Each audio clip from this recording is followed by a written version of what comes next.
ఈసారి do or die లేదా బ్యాగులు సర్దుకొని ఇంటికి వెళ్ళిపోవడమే. ఈ యొక్క సినారియో చూస్తుంటే భారత్కి తగిన సినారియోలా కనిపిస్తుంది. Welcome to #you.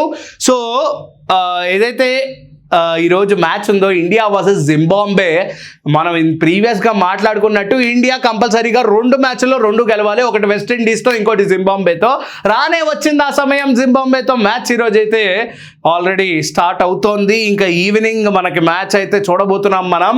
సో మ్యాచ్లో కొన్ని కీలకమైన పాయింట్స్ ఏవైతే ఉంటాయో ఇండియాని ఫేవరబుల్ చేసేది, అది కంపల్సరీగా అందులో మొదటిది మటుకు నెట్ రన్ రేట్ కంపల్సరీగా మెయింటైన్ చెయ్యాలి. ఈ టీమ్ భారత్ అనేది కంప్లీట్గా నెట్ రన్ రేట్ అనేది మెయింటైన్ చేయాలి. జింబాబ్వేని అత్యధిక నెట్ రన్ రేట్తో వీళ్ళైతే ఓడించాలి.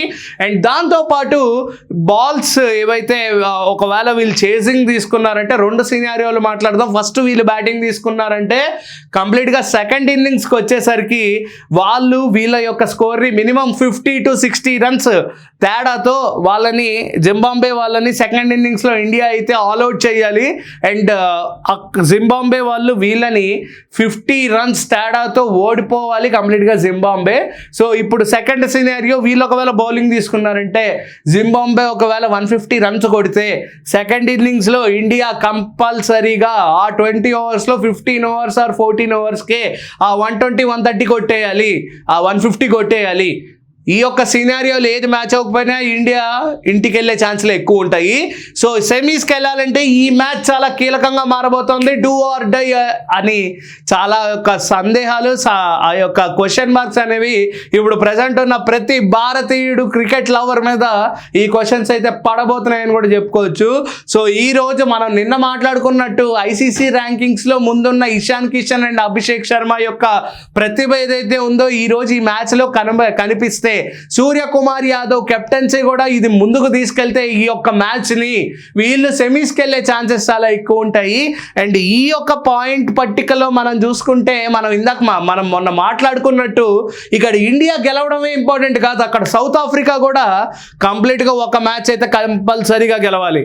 వాళ్ళు సౌత్ ఆఫ్రికా గెలవకపోతే ఇక్కడ ఇండియా నెట్ రన్ రేట్ అనేది సౌత్ ఆఫ్రికాకి ఎటు తూగదు. కాబట్టి వెస్టిండీస్ కానీ జింబాబ్వే కానీ నెక్స్ట్ వచ్చే మ్యాచ్ల్లో ఎవరు ముందు విజేతలైనా సరే వాళ్ళ net run rate, India net run rate కంప్లీట్గా ఇండియా నెట్ రన్ రేట్ అనేది హై ఉండాలి, లేదా వాళ్ళతో సమానంగా అయితే మారాలి, లేదా ఈ 2 మ్యాచ్లు కంపల్సరీగా గెలవాలి. ఒకవేళ ఈ 2 మ్యాచ్ల్లో ఒక మ్యాచ్ గెలిస్తే ఈ యొక్క నెట్ రన్ రేట్ ఏదైతే ఉందో కంప్లీట్గా జింబాబ్వే ఆర్ వెస్టిండీస్లో ఎవరైతే విజేతలు అవుతారో వాళ్ళ యొక్క రన్ రేట్ అనేది కంపల్సరీగా తక్కువ ఉండాలి, ఇండియా రన్ రేట్ అనేది కంపల్సరీగా హై ఉండాలి. సౌత్ ఆఫ్రికా రన్ రేట్తో ఇండియా రన్ రేట్ అనేది కాస్త అయినా సరితూగాలనేది ఇప్పుడు ఇండియాకున్న ఏకైక ఛాన్సెస్, ఇండియా అనేది సెమీస్కి వెళ్ళడానికి. సో ఈ పాయింట్ పట్టికల్లో ఈ యొక్క నెట్ రన్ రేట్ యొక్క కీలకమైన క్రీడా స్ఫూర్తితో వీళ్ళు ఎలా ఆడతారు, ఎలా ముందుకెళ్తారు అనేదే పెద్ద క్వశ్చన్ మార్క్ మనకి ఈరోజు అయితే.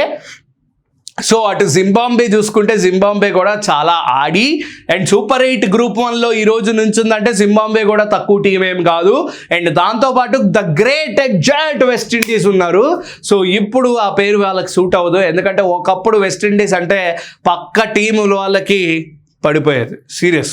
సో వాళ్ళ స్ట్రాటజీ కానీ వాళ్ళ ప్లేయర్స్ కానీ అంత తీవ్రంగా ఆడేవాళ్ళు. బట్ ఇప్పుడు ఆ జోష్ అనేది తగ్గిందని చెప్పుకోవచ్చు. సో ఇటువంటి 50-50 ఛాన్సెస్ ఉన్న జింబాబ్వేకి, 50-50 ఛాన్సెస్ ఉన్న వెస్టిండీస్కి ఇండియా వాళ్ళపై ఆధిక్యం సాధించడానికి చాలా ఎక్కువ ఛాన్సెస్ ఉన్నాయని చెప్పుకోవచ్చు.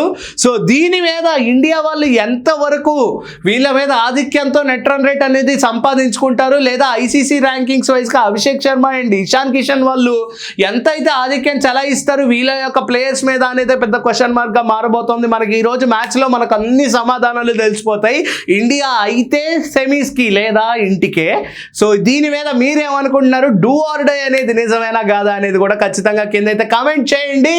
అండ్ ఇండియా వెళ్తుందంటే ఎస్ అని కొట్టండి, లేదా నో అని వెళ్ళిపోవచ్చు. That's all for today. Please watch #you. This is Karthik signing off.